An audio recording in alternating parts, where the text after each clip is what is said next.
Hi යාළුවනේ එනම් ඔයගොල්ලෝ හැමෝම පිළිගන්නවා සිංහ ක්‍රිකට් YouTube channel එකට. අනිවාර්යයෙන්ම මතක් කරලා ඉන්නවා මගේ සිංහ ක්‍රිකට් YouTube channel එක subscribe කරලා තියාගන්න. මොකද ක්‍රිකට් තොරතුරු අනිවාර්යයෙන්ම ඔයගොල්ලන්ට අරන් එන්න අපි පොරොන්දු වෙනවා. ඉතින් ඊයේ මයි 12 වෙනිදා ගුජරාට් ටයිටන්ස් සහ සන්රයිස් හයිඩ්‍රබාද් යන කණ්ඩායම් අතර IPL තරගයක් පැවැත්වුණා ඉන්දියාවේ නරේන්ද්‍ර මෝදි ක්‍රීඩාංගණයේදී. ඉතින් මේ තරගයේදී නායක පැට්ස් කමින්ස් සන්රයිස් හයිඩ්‍රබාද් කණ්ඩායම වෙනුවෙන් කාසියේ වාසිය දිනා ගන්නට සමත් වුණා. ඔහු ප්‍රථමයෙන් පන්දුවට පහර දීමට ගුජරාට් ටයිටන්ස් කණ්ඩායමට ආරාධනා කරා. ඔවුන් මුල් පන්දු වාර 10 තුරදී ලකුණු 66ක් වැනි ලකුණු සංඛ්‍යාවක තබා ගැනීමට සන්රයිස් හයිඩ්‍රබාද් කණ්ඩායමේ පන්දු යවන්නන්ට හැකි වුණා.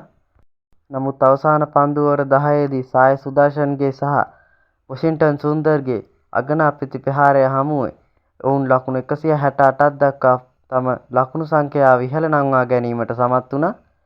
ගුජරාට් ටයිටන්ස් කණ්ඩායම පන්දු වාර 20ක් අවසානයේ කඩලු 5ක් පමණක් දැවී ලකුණු 168ක් ලබා ගන්නට සමත් වුණා. එහිදී විශේෂ ප්‍රතිපහාරයක් දියත් කර සායි සුදර්ශන් පන්දු 44කදී ලකුණු 61ක් ලබා ගනිමින් තම කණ්ඩායමෙන් නැංගුරම ලෙස ක්‍රියා කරන්නට සමත් වුණා. ඒ වගේම වොෂින්ටන් සුන්දර් පන්දු 33කදී ලකුණු 50ක් ලබා ගන්නට සමත් වුණා. පන්දු යැවීමේදී නායක පැට්ස් කමින්ස් පන්දු වර 4ක් ලකුණු 20කට යවන් එක් කඩුල්ලක් දවා ගන්නට සමත් වුණා. ඊයේ දිනේදී ඒෂාන් මාලිංගට කඩලු තිබුණ නැහැ. ඔහුගේ පන්දු වර 4 ලකුණු 40කට නිමා කරන්නට ඔහු සමත් වුණා.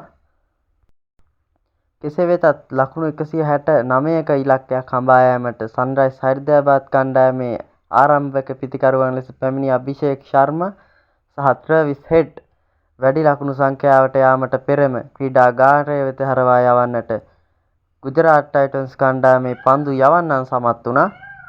ඒ වගේම සන්රයිස් හයිඩ්‍රබාද් කණ්ඩායමේ ලකුණු මැෂින් ලෙස ක්‍රියා කරන හෙන්රි ක්ලාසන් සහ ඉෂාන් ක්‍රිෂන් වැනි ක්‍රීඩකයන්ද අඩු ලකුණු සංඛ්‍යාවකට දැවී යාම සන්රයිස් හයිඩ්‍රබාද් කණ්ඩායමේ බලාපොරොත්තු තවත් බිඳ වට්ටන්නට සමත් වුණා.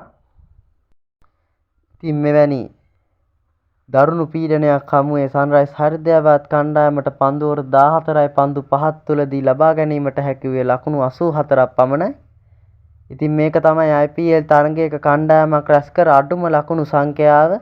ඒ අමිහිරි සාගත පරාජයත් සමග අමිහිරි සාගත වාර්තාවක් තබන්නටත් සන්රයිස් හයිඩ්‍රබාද් කණ්ඩායමට සිදු වුණා.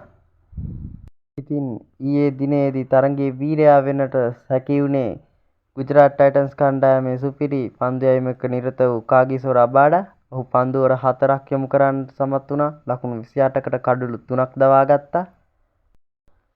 ඉතින් මේ වගේ නවතම ක්‍රිකට් තොරතුරු දැනගන්න අපිව subscribe කරලා තියාගන්න කියලාත් මතක් කරනවා. ඉතින් අදට වීඩියෝ එක ඉවරයි. නැවත වීඩියෝ එකකින් හමු වෙමු.